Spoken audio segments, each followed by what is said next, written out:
அஸ்ஸலாமு அலைக்கும் வரஹ்மத்துல்லாஹ். Welcome to study tips Tamil. இன்றைக்கி நம்ம வீடியோவில் குரான் எப்படி ஈஸியாக ஓத கற்றுக்கிறது அப்படின்றதுக்கு நான் வீடியோஸ் தான் நம்ம மேக் பண்ணி போட்டுட்ருக்கோம்.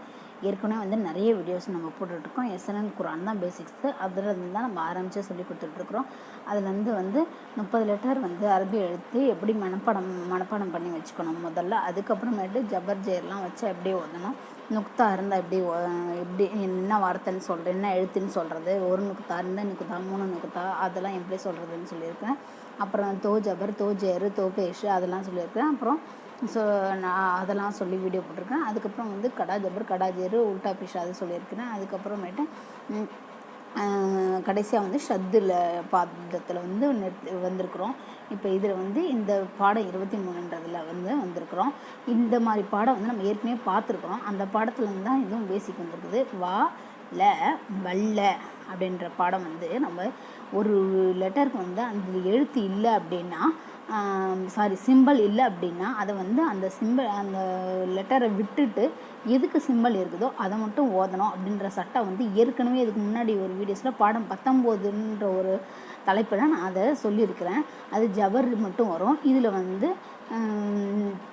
இது ஷத்து வந்து சேர்த்து கொடுத்துருக்காங்க. ஷத்து வந்து சேர்த்து கொடுத்தாலும் இதை இப்படி தான் ஓதணும் அப்படின்றத சொல்லி இதை மென்ஷன் பண்ணி கொடுத்துருக்காங்க. என்ன அப்படின்னா, ஒரு கான்செப்ட்டு, அந்த ஒரு எழுத்துக்கு மேலே எந்த சிம்பிளுமே இல்லை அப்படின்னா அதை பற்றி நம்ம கவலைப்படவே தேவையில்லை. அதை அப்படியே விட்டுறணும்.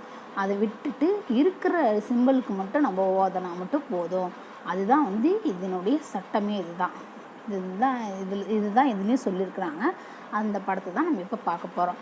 ஓகே, இப்போ பாருங்கள் நீங்களே.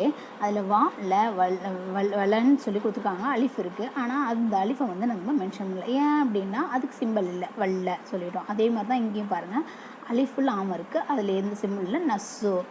அதே மாதிரி தான் இதுவும் பாருங்கள், ஹல்ல அந்த சிம்பிள் அதெல்லாம் மென்ஷன் பண்ணல. முஸ்ஸ இதை மட்டும் நம்ம மென்ஷன் பண்ணி ஓதுறோம். ஓகேவா? அடுத்தது வந்து அலிஃபு, லாமு, வாவு 3 எழுத்து கொடுத்துருந்தா கூட எதுக்குமே வந்து எந்த சிம்பிளுமே இல்லை. ஜப்ரோ, ஜேரோ, பேஷோ எந்த சிம்பிளுமே இல்லாததுனால அந்த லெட்டரை வந்து நம்ம ஓதணும்னு அவசியமே இல்லை. அதுதான் வந்து இந்த சட்டம். அதை வந்து தெரிஞ்சுக்கோங்க. இதுதான்.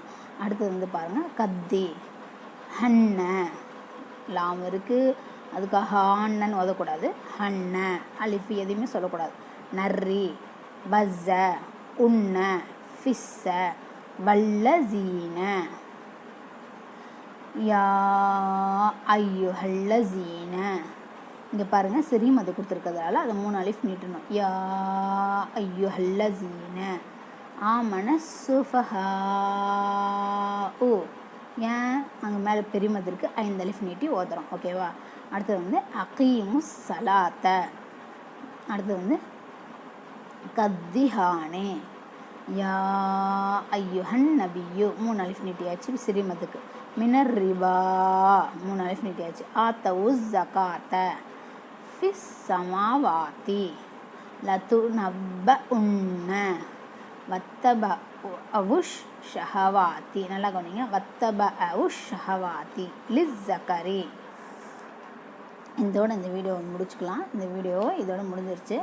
இந்த வீடியோவில் ஏதாவது பிடிச்சிருந்துச்சுன்னா லைக் பண்ணுங்கள், ஷேர் பண்ணுங்கள். உங்கள் ஃப்ரெண்ட்ஸ் அண்ட் ஃபேமிலிக்கு யாருக்காவது யூஸ்ஃபுல்லாக இருக்கும் அப்படின்னா கண்டிப்பாக ஷேர் பண்ணி விடுங்க. நீங்கள் குரானை நீங்கள் கண்டிப்பாக கற்றுக்கணும் முயற்சி செஞ்சு அப்படின்னு நீங்கள் நினச்சிங்கன்னா இந்த வீடியோவை தொடர்ந்து பாருங்கள். உங்களுக்கு எல்லா விதமான டிப்ஸ் அண்ட் ட்ரிக்ஸோடு நான் சின்ன விஷயத்தோடு என் பிள்ளைங்களுக்கு நான் எப்படி ஈஸியாக சொல்லி கொடுக்குறேனோ அதே மாதிரி தான் உங்களுக்கும் நான் சொல்லி கொடுத்து சீக்கிரமாக குரானை ஓத வைக்கணும்னு நானும் சொல்லி கொடுத்துட்ருக்குறேன். ஏதாவது டவுட்டுன்னா எந்த பேஜில் சொல்லி மென்ஷன் பண்ணி எனக்கு சொல்லுங்கள். அதுக்கு வீடியோஸ் போடுறேன். லைக் பண்ணுங்கள், ஷேர் பண்ணுங்கள், சப்ஸ்கிரைப் பண்ணுங்கள். Okay, thank you.